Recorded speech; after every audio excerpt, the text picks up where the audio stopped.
Hi buddies, Jose Wire Ninjas. We build systems and circuits of integrity. We're also Dreamedia's preferred partner in New Jersey. Today, we're in Monroe, New Jersey, where we're going to show you how to wall mount bookshelf speakers. Particularly bookshelf speakers that come with this fancy keyhole mount. You see that? That's called a keyhole little mounting situation. It's nothing special, but we're going to show you how to do it, how to take care of this thing, get her on the wall. So, let's take a look. Alright buddies, so we have what we need. We got two speakers, those are clip bookshelf speakers, not sure the model, doesn't really matter. The point is to learn how to mount things to the wall, bookshelf speakers. Now, a couple things we need. Tape measure, pencil, stud finder. We're going to use drill as well. And then for this one, we're going to use some toggle screws. That's what we're showing on the camera right now. Those are toggle screws. The reason is we don't have wood studs in this wall. When I have wood studs, I always like to use them, even though there may be a little bit of offset. The other thing is, if you note, we don't have the perfect wall. And I figured I'd note this in a lot of our videos. You may see an imperfect situation. A lot of times when it comes to home cinema, you have to go through some level of compromise to get what you want. And we have a very geometrically odd space. If you want to take a look around the room, we don't have a side wall. We don't have a side wall there. It's not a dedicated theater room. It's more what I like to consider a multi-use room. There's two closets right on that back wall. There's an offset there in geometry. There's boxes everywhere in the ceiling.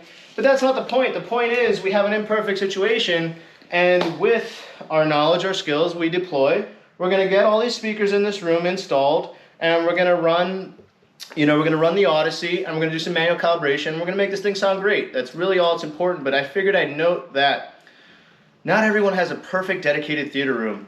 And it's very important that you know that you don't have to have that to get what you want. So, we have an imperfect wall that we're going to mount these two speakers on. This just seems to be the best case scenario for the speakers we have and the room we have. Now, as with anything, when you're wall mounting anything, the first step would be, I would think, getting a height and center on the wall. So, with my tape measure, I'm going to determine height and center. That requires a couple things. Not only, we should consider symmetry. I want these speakers an even distance from each of the walls. So, again, imperfect situation, we have a little piece of wall to work with here. We have a metal stud here that we can't use to mount this thing.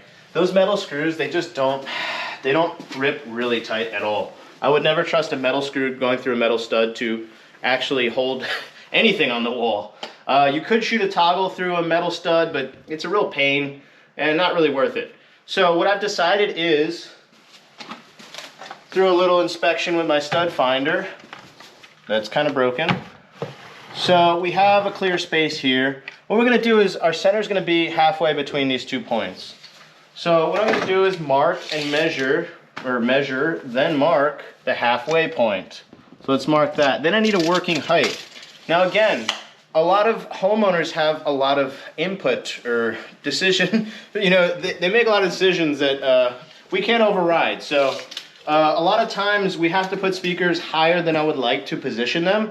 But in a real world, there's kids running around. They want them out of the headspace of the kids or the reaching arms of the kids. So these are going a little bit higher than I want them to go. However, they're not high enough where we can't achieve good sound. So we're going to mount these at 6 feet as requested, right? And then we're going to use the center between these 2 points. Now, if I take a measurement off of the side wall, it's 8.5. I'm going to match that on the other side. So we're going to hit 8.5 here off this wall. So we have symmetry in this fashion. We're going to mark that 8.5. And then we're also going to get our height, our working height. I got my headlamp for you guys so that maybe see a little better. I don't know if it's really messing with the camera. Then we're going to go 6. Let's move this thing. There we go. We're going to measure 6 feet and mark that as well. So now we have our 2 working measurements. And with these working measurements, we can get our mounting hardware on the wall. So we're using toggles today. And the reason we are is because they're the best situation, or they're the best thing we can use for the situation. We could seek mounts. I do make mounts, specialized mounts for this stuff that work really well too, but these are going to be sufficient. As long as you install these correctly, they'll hold, I think, 225 pounds of drywall, something like that they're rated for. So what these require is a 1/2-inch drill bit. So we have to make 2 holes, 1 for each of these, and I'll show you how it works once we get them in. Let's drill out our holes and let's start getting these in there. So we're going to take our standard little mini drill, which I'm in love with these guys. I've been using big drills forever, but I think we have all 6 of our drills at service right now at Bosch Service Center to get tuned up. So we're all we got is our minis, which actually work beautifully. So on the desired mounting location where the mount hole I want, I'm gonna put my 1/2-inch drill bit, drill right through, start the bit nice and slow so she pilots the drywall a little bit. Normally I would run a vacuum while I do this, but for the video's sake, we're not going to destroy the audio or your ears. So I made a 1/2-inch hole in the wall. Now I'm going to slip my toggle. See these things? Move back and forth. You want it to be long ways, so we're going to slip that in there. And then we're going to pull it so the leg actuates behind the drywall. And then we're going to close off the toggle, making sure she's nice and snug. And then we can snap her off. Beautiful. So let's hit the next side, or if you'd like we can finish this side. Let's finish this side. Let's get a screwdriver, which ran away on me. So all we have to do is get our hardware in now. And the last part of this is going to be sitting the screw the perfect distance from the wall so the speaker fits nice and snug, there's no movement, you know. That's going to require a little bit of trial and error, and I'll show you how that plays out after we get the other side in. So let's get the other side going.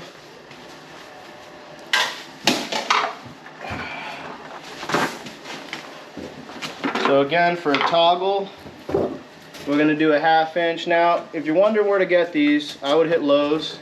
They do sell a different brand. These are snap toggles, or togglers. They do sell a different brand at Home Depot, which I never recommend because they seem to have a really high fail rate.